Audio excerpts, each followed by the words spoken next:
नमस्कार दोस्तों, फिर से एक बार मैं नरेश महानंद आपका लाइव शो में स्वागत करता हूं। दोस्तों, आज हम पति पत्नी की प्रार्थना क्यों रुक जाती है इस कारण पर हम चर्चा करेंगे। अभी मैं आपको एक बात बताना चाहता हूं कि पति पत्नी जो है लाइफ का एक मॉडल है, ठीक है। तो जब पति पत्नी एक दूसरे के साथ जिंदगी बिताते हैं, जब पति पत्नी एक दूसरे के साथ जिंदगी बिताते हैं तो वो जिंदगी कहलाता है, वो जीवन कहलाता है, वो लाइफ कहलाता है। लेकिन वो बोल रहे हैं कि हम जी रहे हैं, लेकिन पति पत्नी एक दूसरे के साथ जिंदगी नहीं बिता रहे, वो अपना अलग अलग जिंदगी बिता रहे हैं। मेरे कहने का मतलब आपको थोड़ा देर में पता चल जाएगा। और दोस्तों, यहाँ पर हम बहुत सारे लोगों को देख रहे हैं पूरी दुनिया में कि बहुत सारे पति पत्नियों के रिश्ते जो है ठीक नहीं होते हैं।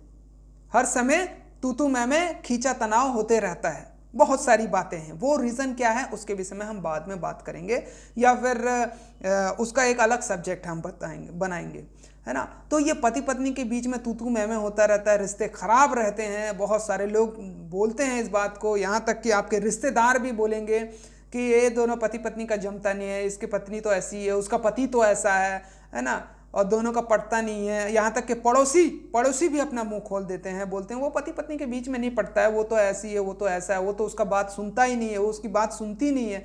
इस प्रकार से क्या होता है, वो बोलते हैं और लोग जो है, मतलब लोगों के सामने पति पत्नी का नेचर प्रस्तुत हो जाता है और ख़राब हो जाता है। और ये पूरे दुनिया में चल रहा है। मैं बता दूं आपको कि कुछ पति पत्नियों के रिश्ते ऐसे रहते हैं कि सहते सहते जी रहा है, सहते सहते जी रही है, या जबरन का जी रहा है, या जबरन का जी रही है। और ये पूरे दुनिया की बात है। और तो कोई अच्छे से जीते हैं तो कोई टेंशन से जीते हैं, है ना। और मतलब हर पति पत्नी शांति से क्यों नहीं रह पाते हैं, आज दुनिया में ये सवाल बहुत ज़्यादा है। और पति पत्नी का जो रिश्ता होता है, ये बहुत ही परमेश्वर ने सुंदर रिश्ता बनाया, लेकिन आज मनुष्य जाति ने इसे बर्बाद कर दिया, खराब कर दिया है। पत्नी से टेंशन रहता है, चिड़चिड़ाहट रहता है, तो किसी को पति से टेंशन रहता है, चिड़चिड़ाहट रहता है। पत्नी का फोन आया तो बौखला जाता है, पत्नी का फोन आया तो बौखला जाते हैं। तो ये मतलब दोनों जन एक दूसरे से बनता नहीं है। उल्टा मैके जाती है तो पति खुश होता है, और पत्नी को पति बाहर जाता है तो उसको टेंशन फ्री लगता है।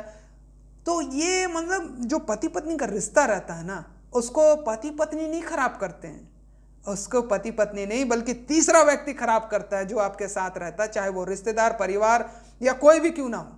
मैं मतलब पर्सनली नाम नहीं लेना चाहूँगा कि ये है।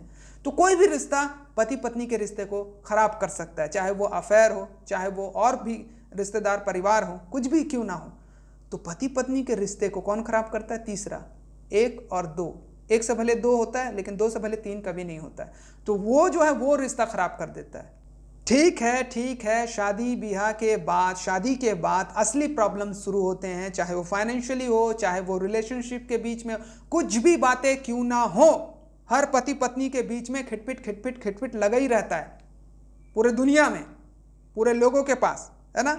और यहाँ पर जब हम देखते हैं कि मतलब वो निर्बुद्धि किसी चाल चलते हैं, उन्हें बुद्धिमान हो करके चलना या बुद्धि से पति पत्नी के रिश्ते को एस्टेब्लिश करना, बनाना, निर्माण करना नहीं आता है उनको। और ऐसे पति पत्नी को निर्बुद्धि बोला गया है। मैं नहीं कहता, बाइबल कह रही है। और उसके बाद जो है वो जीवन के बारे में नहीं जानते हैं, जीवन के वरदान के बारे में भी नहीं जानते। और ऐसे पति पत्नियों को परमेश्वर भी आशीष नहीं देता है, तुच्छ जानता है। अपने लाइफ को जो बर्बाद कर रहे हैं छोटी छोटी बातों में। ठीक है, पति पत्नी अगर लड़ाई नहीं करते तो तीसरा आकर लड़ाई करवा देता है, तो उसके लिए भी तो बुद्धि चाहिए ना।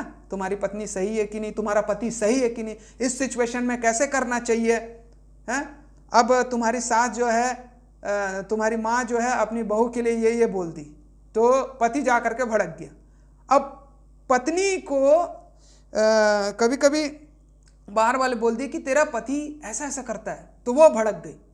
मतलब दोनों मतलब किस प्रकार से लाइफ को जीना है मालूम नहीं है, और इसी प्रकार से बर्बाद होता है, लड़ाई झगड़े होते हैं और बहुत सारी परेशानियां खड़े हो जाती हैं। बाइबल बताती है कि पति पत्नी के बीच के रिश्ते क्यों खराब होते हैं।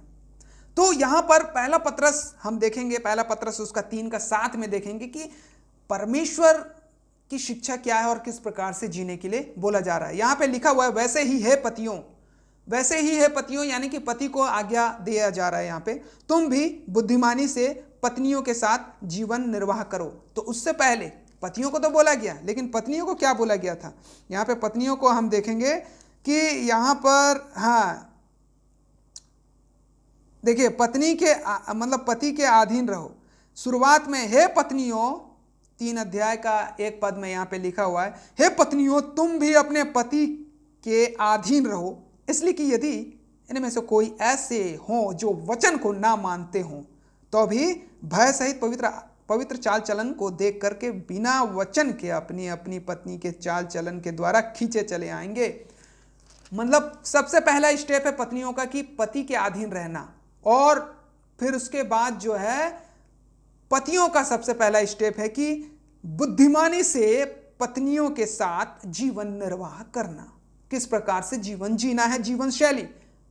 और ऐसे भी तो किसी आदमी और औरत को कहीं हवा से तो नहीं घुस जाएगा बुद्धि, या कोई बुढ़ी या बुढ़ा आकर के तो नहीं समझाएगा। बुजुर्ग लोग तो और बिगाड़ते हैं रिश्ते को, लेकिन यहां पर रिश्ता सिर्फ एक ही बना सकता है, वो है बाइबल, और बाइबल ही आपके रिश्ते को मजबूत बना सकता है। इसलिए बोल रहा है कि बुद्धिमानी से पत्नियों के साथ जीवन निर्वाह करो, और स्त्री को निर्बल पात्र जान करके, कमजोर पात्र या कमजोर बर्तन है समझ करके उसका आदर करो, आदर करो, यह समझ करके कि हम दोनों जीवन के वरदान के लिए वारिस हैं, जीवन के वरदान के लिए वारिस हैं, जिससे तुम्हारी प्रार्थना रुक ना जाए।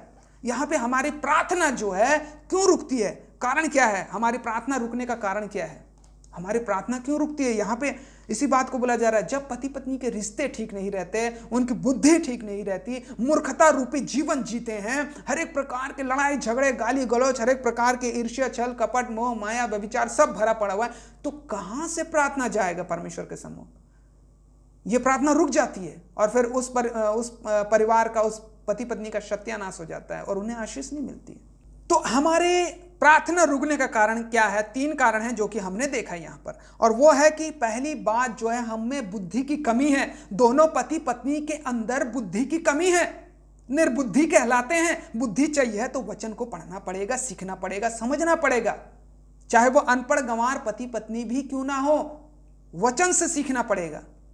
ऐसा नहीं है कि परमेश्वर आकर के बुद्धि दे देगा, वचन में लिखा हुआ है ना, जब आपको वचन ही नहीं पढ़ेंगे। अब याकूब 1:5 पढ़ते हैं तो वहां बुद्धि मांगो जिसको बुद्धि की घटी है, लेकिन हम लोग बुद्धि कहां, प्रभु धन दे दे, प्रभु चंगा कर दे, प्रभु घर दे दे, प्रभु कर्जा मुक्ति दे दे, कर्जा से मुक्ति दे दे, इस प्रकार से फालतू चीजों को हम मानते हैं। बुद्धि मांगा था सुलेमान ने, और देखो कितने धन दौलत को अर्जित किया।